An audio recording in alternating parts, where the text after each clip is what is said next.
Quit your wiggling. I never thought I'd say this, but let it rip. Welcome to another episode of Barman Saturdays, and this week I decided to take a look at Air Buddies, a film I got so bored with in the first 20 minutes that I actually walked off and started loading up the washing machine because I still haven't washed my uniform, which I need for tomorrow for work.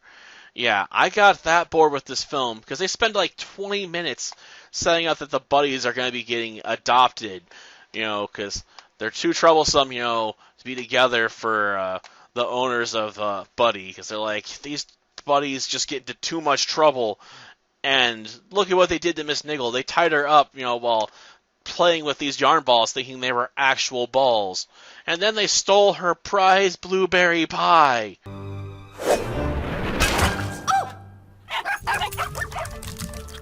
my goodness! Obviously, we need to give them to, new owners that can teach them some proper obedience. Obviously. But, that's why I don't like this film. It's too predictable. Like the incompetent, lackey villains, they're so dumb, it's just unbelievable. I realize it's a staple of stuff like Andy the Talking Hedgehog and other animal films that you have absolutely bumbling villains, or at least lackeys to the main villain. But they're not that funny for an older audience member, because you just get left wondering, how do these people manage to eat? Because we have a scene where, they're trying to grab the buddies because they're slightly covered in mud and hiding with some piglets, and they grab the piglets. What are you guys doing? How can you be that dumb? And there's a scene where one guy sticks his head out a window and starts, panting like a dog. He's like, I'm trying to figure out why they enjoy this so much. Do you mind not violating Highway Code 401? Just want to see why dogs like it. Why are you doing that? It should be obvious to, an actual human being that, it'd be illegal to stick your head out a window while driving a car. Albeit he's in the passenger seat, but it's to still be obvious, you shouldn't do something like that. Why are they this dumb? And yes, I realize we live on a planet with flat earthers on it. Yes, there's still people out there that believe the planet is a flat pizza. But these guys are so dumb, they make some of those guys look smart. Cut me a break, will ya? And then the main villain, isn't that much more competent either. He walks around with a eye patch and has a ridiculous haircut. Just fine, at least he's not as dumb. But yeah, obviously the buddies, are being adopted out in the first film, because in the other films they're all with other families, obviously. So this film's the origin story of how, they got spread out through the neighborhood and stuff. And it just takes too long to get through the adoption stuff. And when the buddies realize, we're going to be given away tomorrow to the new families, they take off running, in the next morning, where everyone gets up, and this causes them to get caught by the incompetent bad guys for a little bit because they fish in one with a donut. And I don't even know how that works, considering, I've seen dogs eat, okay?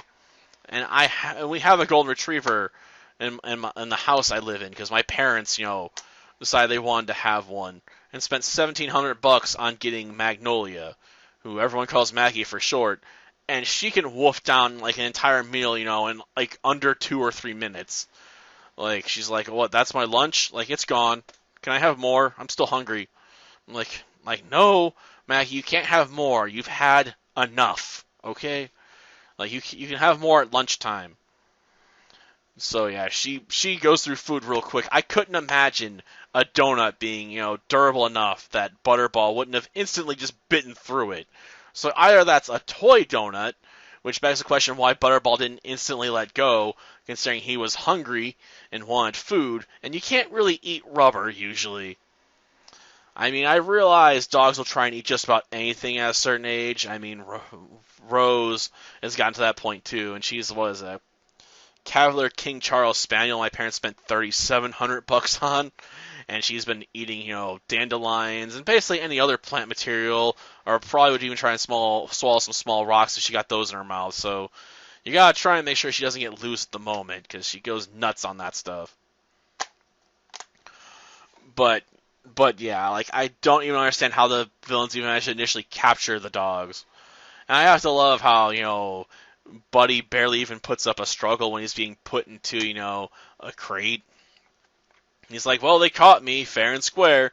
I guess I give up now. So yeah, like this film is too predictable. And it's not so bad, it's funny, for an older audience member. It's just, stale kid material. So, if you want to put this film on for some little kids, they'll probably enjoy it, but you'll probably be bored out of your mind and want to do something else, like pull out a book, like, I don't know, Stone Fox or something, Admittedly, this would be a really quick read, so you probably want to grab something a bit longer, like, maybe, Mariel of Redwall or something, Something. So yeah, I wouldn't recommend this if you're up in my age range, because you won't enjoy it, probably. Until next time, then. See ya. Who goes there? Friend or foe? You speak doggy? I'm fluent in horse, cow, chicken, pig, and rooster. I even know a little mouse.